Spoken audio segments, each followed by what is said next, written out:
to today's game. Oh wait, are we like on live? Okay, just making sure. Welcome everyone to tonight's game of Owlet. I am your play-by-play caster for tonight, username _Intel. Here, joined by Dividing by Zero. We are here to cast Los Beefers, the B versus Phoenix. How are you doing, Dividing? I am doing quite well, especially now that I know that we have a bit of a game here. Lost Beefers unfortunately had a bit of trouble getting one of their starters onto Overwatch, some personal computer troubles, but they have a sub in, and we're going to be getting ready to go into Oasis to start off this match. Both these teams currently looking for their first Owlet victory tonight. Yeah, honestly, I find it very interesting because if I remember correctly, both of these teams have been struggling when it comes to kind of finishing out a set. Obviously, when it comes to maps, Los Beefers haven't had their second game, while Phoenix have just pretty much only won one map out of their 2 weeks of playing. So when it comes out of the Beefers, they have a lot more experience, a lot more scrim VOD, and they're going into this Brawl comp on Oasis, which I haven't been seeing much in the competitive environment. Yeah, I mean, Oasis University, one of the best just brawl sub-maps in the entire game. An interesting distinction here, CSP on Team Phoenix is going to be coming out with the D.Va. Meanwhile, Blue Jay on Lost Beefers has the Zarya, so a little more utility for the side of Phoenix, but more damage from that. Look at that, they already used the Maywall and stun out Firebat, taking him out, Sport managing to even it up, but Seven's already there managing to take out Blue Jay. This gives them the advantage to be able to start moving in. Without having the main tank, Phoenix is just being able to start walking in and taking coverage of this point. Yeah, winning that initial clash there in the that left room was huge, and now it looks like Phoenix is taking the point first. Yeah, luckily, it looks like the Maywall is not really going to be doing anything, but Fire is able to charge out Max into the corner, dispositioning him, but forces himself out as he's now on the left side. The Maywall blocking out the support on the side of Phoenix. That window knocking out, hopefully giving them a chance to work, and Fire able to get the value onto this fight, making sure that they are going to be able to kind of clean this out. Yeah, Lost Beefers did a fantastic job sort of corralling Phoenix into a bit of a corner there. Honestly, not happy with the way Phoenix decided to play that. They were extremely passive. Firebat's overstepping his bounds a little bit, in my opinion, there. However, Phoenix just didn't really do anything about it and just allowed him to take space and pick him off.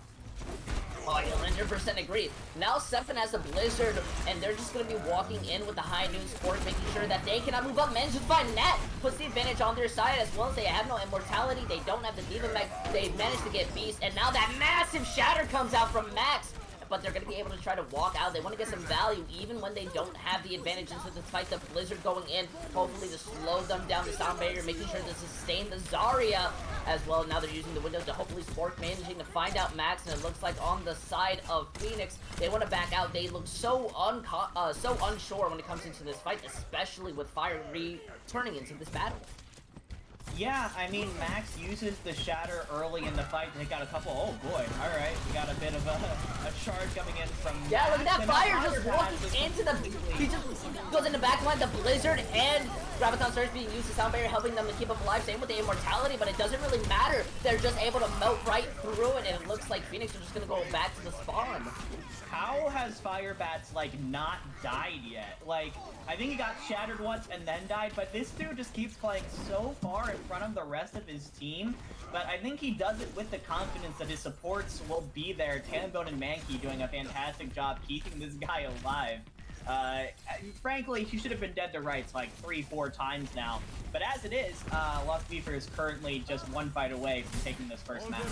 Yeah, look at that. They're using the high noon for the slow engage. Same with the speed boost. They managed to break the shield and find Fire inside of that fight with the amplification matrix. Fire Strike finding two. Now this is the opportunity they've been looking for, managing to find out Blue Jay's Sport is the only one left alive on this point. No, he's far gone. They're going to be capturing this point. Phoenix still having a chance. Phoenix still definitely have a chance. They finally were able to understand the tools that they had. They used the high noon to gain some space, and then the window Fire Strike combo to take out several players of Lost Phoenix.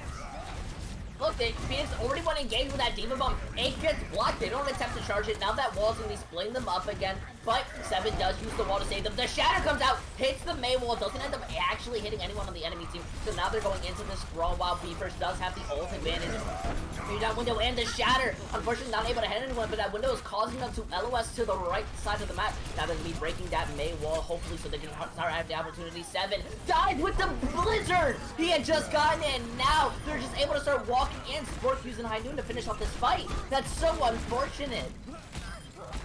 Oh my gosh, Phoenix are doing such a good job of wasting time, kiting out of the way of that Ant Matrix from the Beast. Or no, yeah, it was the Beast, and all of a sudden, the Mei just pokes her head out for a second, and the McCree finds the headshot through the Ant Matrix, and it's just over from that point on. Without the utility of the Blizzard, it's gonna be Lost Beefers who take the first map. Now I move on to, I believe this is City Center? I'm bad at remembering sub-map names. I do agree. We're seeing Beefers kind of run out a dive composition. Honestly, I'm pretty confident in them running this. Phoenix looks so uncoordinated and so lacking when it comes to their aggression. Yeah, Brawl, the main thing about Brawl is you need to be aggressive and you need to be setting the pace. Lost Beefers in that first round, Phoenix in that first round were very inconsistent when it came to that. We're going to see Blue Jay and Fire Bats on the Winston and Wrecking Ball respectively, as well as Radiant Boss on this Tracer, trying to take advantage of that. Yeah, Phoenix want to take the low rotation, and CP is going to be trying to fight all of that monkey, but the slam dive goes in, and a massive anti hitting 4 targets. That goes down. 7 is only being able to stay alive with the immortality, but still has to back out and play carefully. They're stuck inside this choke area where Fire's just able to walk in and slam and eventually manages to get out max. The supports just do not have enough healing. 7 goes down to the immortality, and it looks like their positioning just does not help them. Yeah, I mean, and again, this kind of passive brawl play coming out from Phoenix is not working very well for them. Beautiful play, though, from Firebats and Mankey. The slam into the 4-man anti-nade just bought so much time for the rest of Lost Beefers to set up. Now, Phoenix is going to be coming back in, going through main this time around. The Beast is very close to an Ant Matrix, which could be huge. Yeah, look at this. Already a 3-man anti. The slam goes down. He's not in the immortality. The Beast throws it a bit too far. Blue Jay may go down, but without that Baptiste, they have nothing to engage.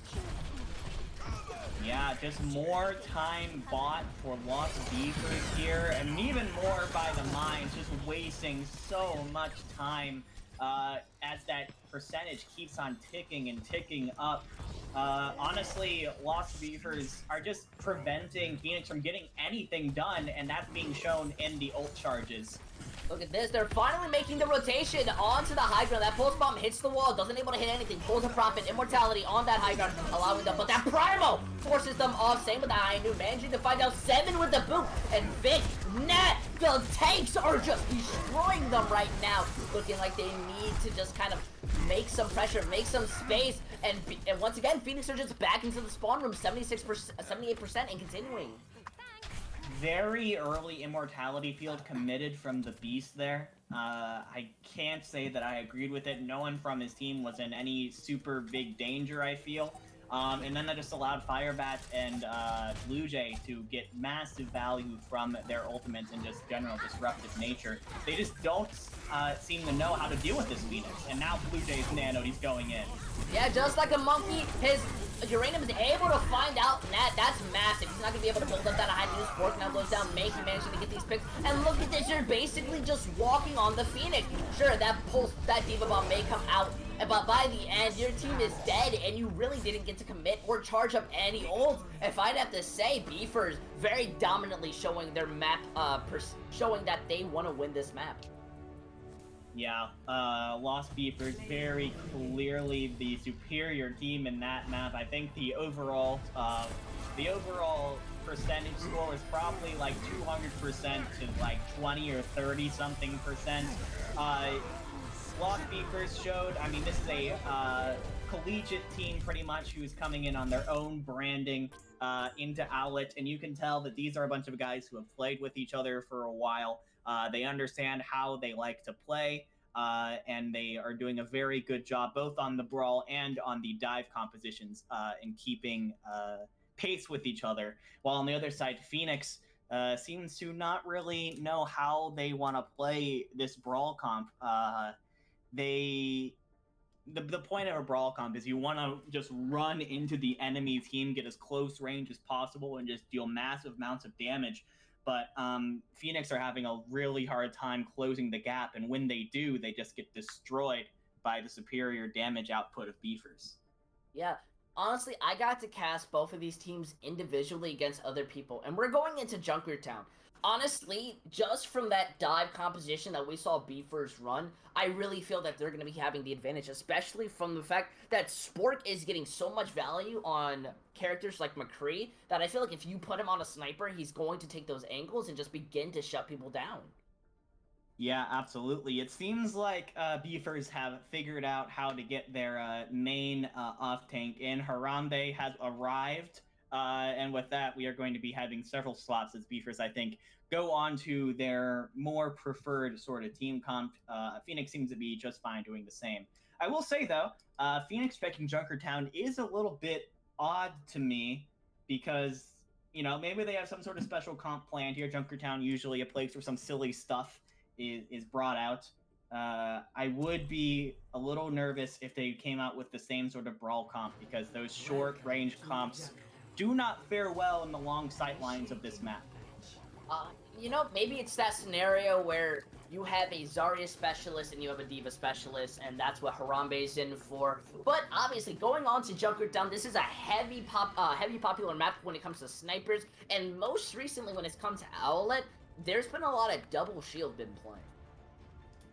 Yeah, double shield definitely very viable on this map. And well, I don't want to say exactly what Phoenix is running because they do have 35 seconds to change it. They will be going with the double sniper, 7 Maples, on the Hanzo and Nat, rocking the Widowmaker. Right now, it looks like Phoenix is, Lost Beefers for the most part is going to be matching that on a Zen, so very high-powered support players as well. Just waiting on the other tank pick from Harambe.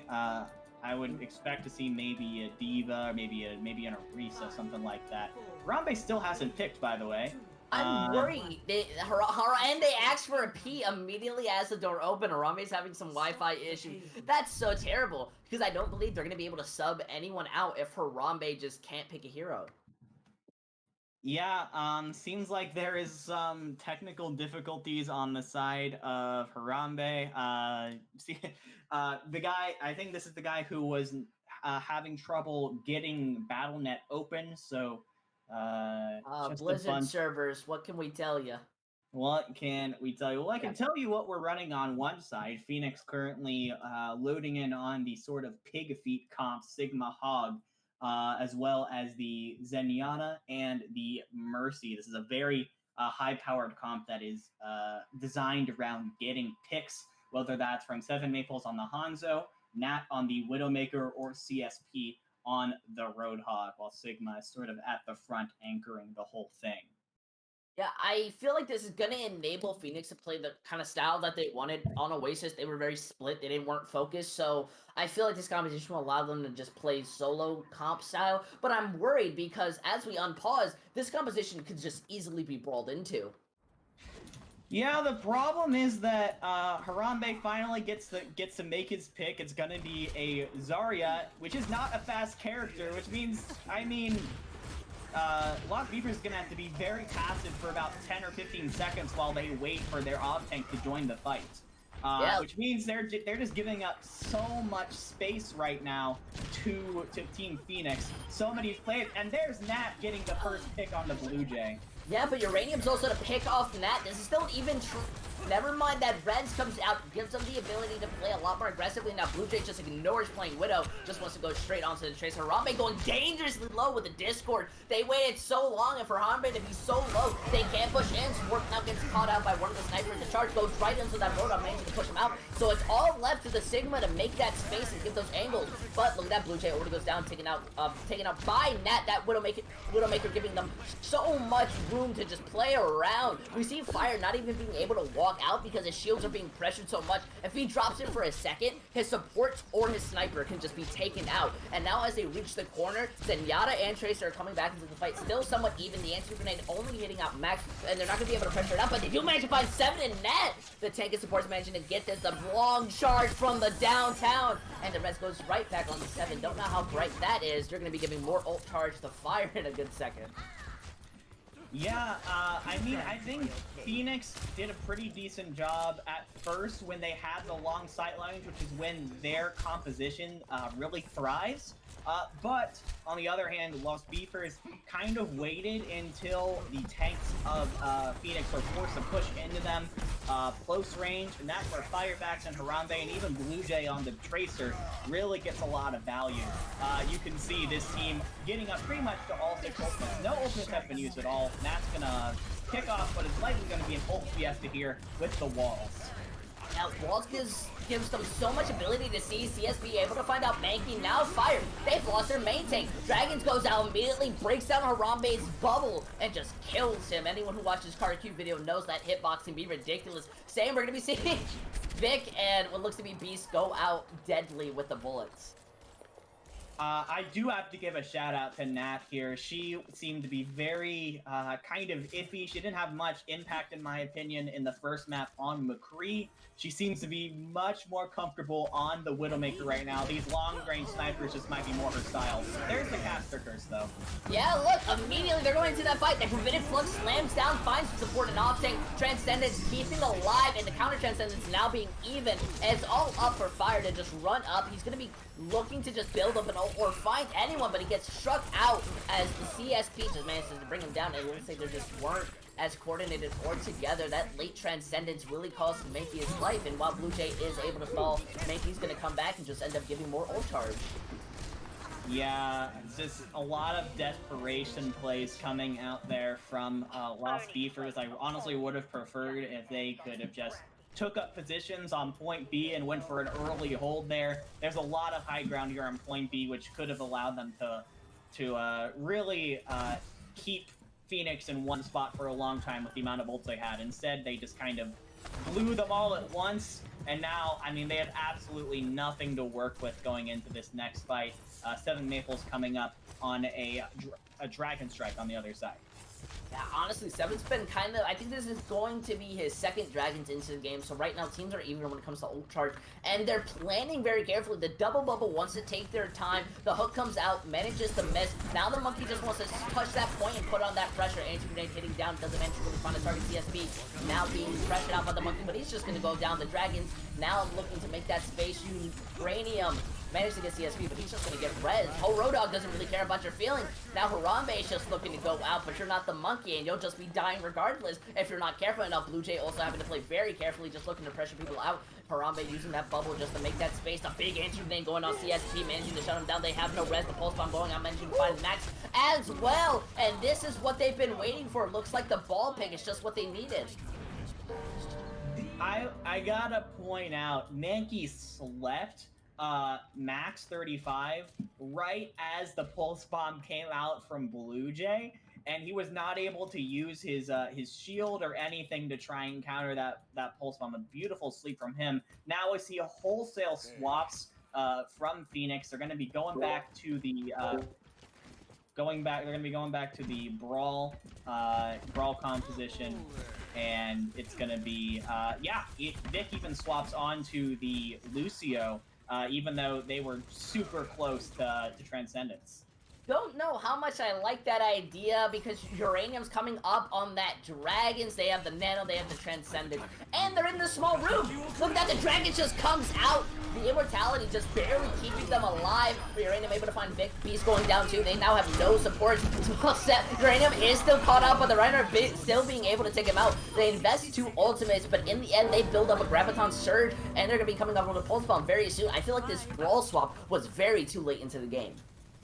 Yeah, I just feel like if you're Phoenix, there's gotta be someone in your composition going, okay, they are going to be having Dragon Strike this fight. Maybe let's not all pile into the small corridor that's super easy for him to get value. Now, of course, they know they don't have it, so I guess it makes a little more sense to go in again. I guess it's good at reducing the sight lines that they have to deal with. And they're gonna try and single out Harambe. As throws down Immortality hitting Max, there's nobody gonna be saving you from that. The Immortality breaks the mines going out. Harambe still has Graviton Surge, and everyone on Phoenix is just going down slowly. They took that horizontal path, and honestly, I guess they just didn't expect just people killing them. Yeah, Phoenix is just having so much trouble. No one can even touch here. I mean, it's just not even close right now. Everyone's still back at spawn being held by the other team's Tracer.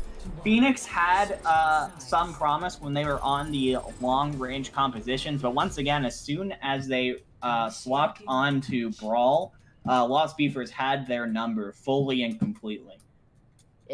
Honestly, I'm a bit worried when it comes to Phoenix. I don't know, maybe they're having some issues with communication, but I think their biggest issue right now is just playing confident. Especially I think their communication was decent. They knew where they wanted to go with the Brawl comp this time. It's just, I think kind of the issue right now is, once again, the Brawl comp wants to go out and be super close range with the other team and use that close range to do tons of damage where they can't really respond. And they're just having a lot of trouble being able to close the distance with the other team. They're able to get to the choke point, but then once they get there, it feels like they're not really sure who to commit on. Then, I think also, like, the tanks are having miscommunications when it comes to where they're angled. Max only died because he got worried by the anti-grenade and then turned his back to the rest of the team, not knowing them. But either way, we're going into this map. They continue back onto the Sega Hog against Yeah, a dive composition coming out here from Lost Beavers. Very interesting. Whoa, what a hook from CSP to take out Blue Jay early. It's not even going to be an even fight. There's still one down. That res comes out so early to bring up Vic, but now the Monkey. Harambe has so much room to take this space in. This is still somewhat of an even game. Never mind Uranium managing to find out 7. So it's up to that Hog to start shutting these people down. But he's more panicked and split. Now he's moved away from his team, and everyone's diving on the supports in the Sigma. They're now forced into this corner, and then Sport just takes out the Roadhog. Looks like they don't even care. Uranium Boss is 93% to his Dragon Strike. He is going to have it here. 7 Maples, 17%. This Hanzo, I mean, this is just a huge Hanzo diff coming out so far in this map. Yeah, look, Max dies the moment that they peek out to the window, and then Blue Jay up there just sweeping out the picks. They have 5 minutes to, what, barely cap like an inch farther than half of Streets phase. This is insane. Phoenix literally needs to just, like, not poke their heads out at all. They need to regroup, breathe, think about what exactly it is that they want to do. Who are their high-value targets? I think you're going to want to be focusing probably a lot on the Winston. If you're going into this Brawl comp right now, trying to catch him off guard as he jumps in. Unfortunately, it seems like they continue to get distracted by these flankers, and it's causing them so much trouble. Yeah, Dragons, Mines, they're just using every ultimate that they have in the capability, and because of the fact that they switch on Brawl, they wait so long to come out and rotate that Beefers knew the exact point they were going and just planned accordingly. I just feel like Phoenix just aren't confident in this game right now. I don't think the cart stopped moving in Cell. I think the cart was moving the entire time for Lost Beaver's attack. It was like the opposite of... Phoenix never touched it. They never did. They just waited to kind of go 6, and then I guess they were communicating just really long. You know, it's kind of like the opposite of like Chicago or California or any like southern states traffic. This one actually started to move. Yeah, absolutely. It started moving and it did not stop. The poke damage as well as the dive is just doing so much damage to Phoenix's Brawl. They're having it just yeah, I mean, Phoenix's Brawl. Here's what I'll say. Phoenix's Brawl has the attention span of like a 3-month-old golden retriever puppy, right? Because they're like, okay, we're gonna go in, we're gonna go get the Winston. Oh my gosh, there's a ball over there. Oh my gosh, there's a Tracer over here. Oh man, I wanna go chase down them all at the same time, and they cannot focus, and they just get picked apart. I'm worried they picked a really bad map, I think, because we're going on to Hollywood, and this is basically match point for Beefers. We've been here for maybe 20 minutes, maybe half an hour or so, and we're already on second map. This is a good point for, like, just to hold the high ground on double bubble, on dive, and that's what they're struggling on, and yet I'm worried that this is going to be their downfall.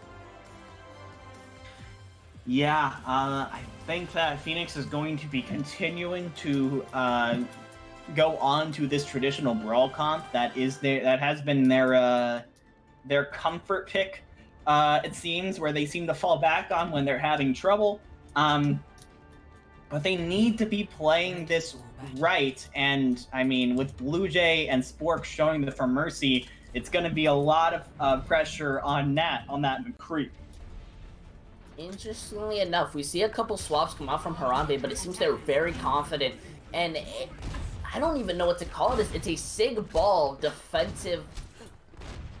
Could you explain this a little? I'm a bit confused by their composition. I think the name of the game of this comp is Disruption, which has been what has been Phoenix's downfall this whole time. Firebats is going to be always behind the team, causing as much chaos as possible, while Blue Jay is raining in rockets from above. Uranium Boss's turret just getting free damage on whoever they can. This Brawl comp is going to be in for a beating, and Phoenix is going to have to show some resolve that they have not shown so far if they want to crack it. Unfortunately, they're already splitting as they're getting the choke, and Fire is just on the high ground getting so much poking, and then ignores them from a little bit. They don't even have the opportunity to cause rotations in Brawl. They just have to shut down the Sigma. Look at that, already going in, but they use the amp, so now they have to kind of slow Grandma walk onto the point. Max is going to die before anything can happen. Fake gets killed by the turret. That Fire is getting so much burst damage in, has a barrage before they could even get a single hit onto like the majority of the enemy team. All right, first fight down. Phoenix has to understand at this point that Blue Jay on the Pharah is a massive threat. Just completely picked apart their push. I will say good job using the amp to engage from Phoenix, but just got picked apart by the amount of damage coming in from so many angles. Okay, so let's see how Phoenix tries to adjust from this. Firebats once again coming in for the engage. What an amazing eat, and Immortality saving them, but it's just not enough. The Pharah stays alive, Immortality gets focused down, and they're all dead. And either way, Blue Jay's gonna be building up a barrage by the time they enter next fight, and they have mines to stall them out again. Yeah, and once again, the only ult that Phoenix has in 2 fights is the Beast's Window, which, I mean, I think it shows a testament to how much damage this team is taking. And 7 Maples, I mean, currently building up that Blizzard pretty much on passive charge. They're just having a lot of trouble getting anything done here. They have to use Immortality at the choke to protect themselves, but it doesn't matter. The Mines plus Molten Core and Valk, interestingly enough, splits them up, kills them all, and now they used Window, so it's up to Nat and 7 to quickly build up those DPS ults to help them out. Okay, again, another one fight from Lost Beavers quite easily, but on the other hand, I think a bit of an overcommitment of ultimates there. That leaves an opening here for Phoenix. They will have both DPS ultimates in the Blizzard and the High Noon. If Max can get in and get some good swings, they'll also have the Shatter. So this is as good a time as any. Nat, I think, needs to be able to commit this High Noon to take out those flying DPS. Yeah, but Beast is down already. So bad the Blizzard suit gets committed! Are you kidding me? It still misses the entire... Oh my... Phoenix. Phoenix is so desperate right now. They're desperate to try and get anything done right now. Max is swapping onto the monkey to maybe try and get a little more verticality and challenge maybe the high grounds, but Lost Beefers, they are pushing up past the choke point, so confident. Blue Jay's gonna have another barrage. Mankey has the nano. Both Tankles will be online. This is looking all but over. Big down. Before anything, Farah's now looking for that barrage. Finds two in the back. Sure, Blue Jay dies, but does it matter when your entire backline's dead? They have 40 seconds on the clock. Matt has not had the opportunity to use their ultimate, and nobody on their team is going to be building an ultimate. And 30 seconds, this is, I don't have a word in the dictionary for this. Every time Phoenix tries to push in just a little bit, the poke damage from the ball, from the Farah, manages to pick off of support, and then it's just over. Now look, now they're already engaging, and Mankey does go down first. Harambe manages to find Knight, that Molten Core, Nano just going out, hopefully to stun them out. The Someone's got a touch. I don't think anyone's going to be able to touch. They kill off Max, and the Zarya just tries. They didn't even have a chance to contest the point. And we get to top it off, we get a hammer kill, so... Oh my goodness. I think we need to be a bit realistic here. This is scary for the Phoenix. They only used 2 ultimates that entire game. That might be true, because they made several swaps before their tank line had even built up to their first set of ultimates. They just got nothing done. That was actually probably one of the most one-sided attacks I have ever seen, just period. Yeah, Lost Beefers were a cut above from Phoenix the whole time. They kept on trying to use the brawl and bunch up together, but they never really didn't feel like they did anything different to try and deal with this Farah and this Torbjorn and this Wrecking Ball. I don't know. They seem to try a little bit better to like bunch up and try and play how Brawl wants to play, but these poke comms from all these different directions, I mean, they just had so much trouble dealing with it. I think the biggest analogy I can make is that Beefers right now are in like a Need for Speed race, while Phoenix has just come in a little like Disney go-kart, ready to do their best. But they're just not caught up to speed against a ball hog. Probably, hopefully not. We got that. No, we're home. They're running the Bastion. They're walking out with the Bastion. Lost Beefers are gonna try and finish out this match in style. Oh, but the Beast! Let's go! Blue Jay. All right, decent start. That's what you like to see. We see pressure on point that causes CSB to have to touch, but now gonna be rotating. Blue Jay manages to find out the Beast. Now that's not good. That's not what you want. That Bastion's also sitting down. Blue Jay goes out, but Uranium is just sitting there, just whistling, tootling like the good Bastion they are. And now they have to rotate on point. That wall going out, but the Bastion's already set up. And if you're backing out, you're giving the Bastion too much space. And look, they have nothing to worry about. Unfortunately, that Zarya is not gonna be able to do anything. They sleep, don't even kill, as Lost Beefers in a I think one of the most dominant games I've ever seen in my career. A nice 3-0. A 3-0 from Lost Beefers. They find their first Owlet win, and it is with authority. This game lasted like 30 minutes. About 30 minutes in total. And see, look at this. No one's looking at Blue Jay this entire game. No one even like stops to acknowledge him on the side of Phoenix. And you just can't do that when this Farah is doing 36% of your team's hero damage. My goodness, I mean, you can't do that. You can't, and honestly, I think this is going to be amazing VOD review material when it comes to Phoenix. Now they understand what their biggest issue is. Personally, for me, I would say it's confidence. They looked a bit sporadic. They weren't ready to speed in. They were using abilities too early. And honestly, I'm hoping for the future when it comes to Phoenix, they're going to be looking like a different team. But my goodness, Beefers just like had no respect. They were ready. They said, you're not going to win this one. We're just going to run Bastion. Yeah, we will be getting an interview with a member of Lost Beefers in just a little bit. They're currently just deciding who it is they're gonna bring up. Yeah. Yeah, Gonna this be Blue speed Jay. run. Yeah, it's gonna be Blue Jay, their tank player turned DPS player. And we will be talking to him in just a moment after we get back from this quick break. We'll see you guys in a second.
Welcome back, everyone, into this absolutely dominant game of Owlet. We are here joined by DPS from Beefers, Blue Jay. Blue Jay, how are you doing tonight after such a dominant victory?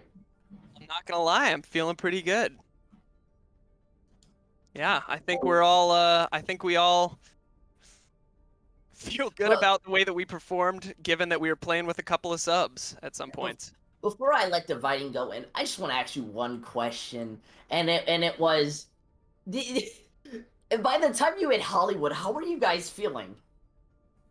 I think pretty confident.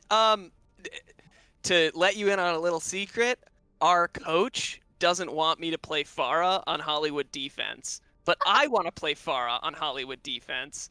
And our coach isn't here tonight because he is driving home from college. So when we rolled into Hollywood, we were kind of trying to figure out what our comps were. We're playing with a DPS sub who is new to us as of this week, and so we're trying to figure out where he slotted in. And I just said, you know what, I'm gonna lock Pharah. I mean, it worked, and as long as you never let this coach watch the VOD, then you're fine.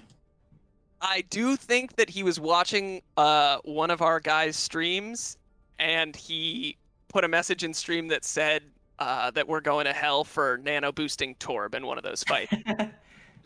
I don't understand why he's mad. You guys won, so like, he has no room to complain at all. There's nothing wrong with There is anything zero. you You did. got a Torb hammer kill too. So I guess my question is, with this really dominant victory, how much of a confidence boost is this for the team? You know, I actually think it's a pretty big confidence boost. So we came into the league, we were a collegiate team this past year, so we've been playing together for about 9 months with different forms of this roster. So coming into the league, I think we all felt pretty confident. We were coming off of a decent run in Tespa. And then our first week we played Otter Oxide, and it was a great game. And they are phenomenal. They're a really good team. They clearly have great coaching. So I think we were feeling like our confidence was rocked a little bit after that first week, and then we had a bye the second week, and then we went into this. So I think this is exactly the confidence boost we need going forward.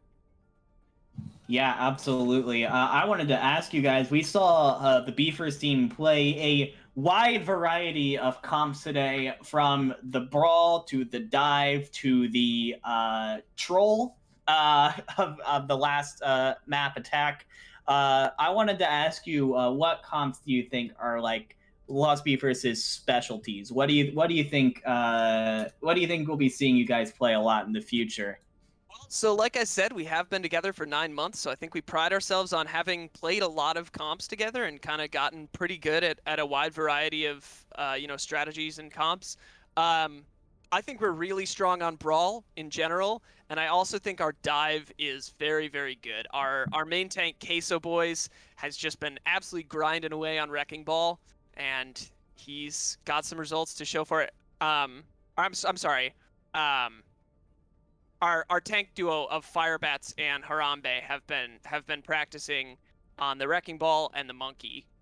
So we've got kind of a twist on the double bubble comp that I think we're gonna look really good on going forward. Ooh, a twist. That'll be fun to see. Yeah, I'm excited. I don't really have any more questions. It was such a fast game. There's nothing really much to ask. But how about you, Dividing? How, I was trying to think of something witty. I'll be honest, I got nothing. You guys did it so fast. I am not at all in interview mode. I blinked and the game was over. I'll be honest. All right. Well, I feel like we came out with a pretty strong performance week 1 against Outer Oxide, but this week I think we all just wanted to show, the Owlet community that we're here to fight, Yeah, absolutely. And before we let you go, is there anything else you want to say while you're here in front of Twitch chat? Anything you want to plug potentially? Now is the time. I think support collegiate Overwatch. We were a collegiate team. True. Yeah. True. Support collegiate Overwatch. Support, Owlet. It's a pretty great experience for us so far. So thank you guys for doing this.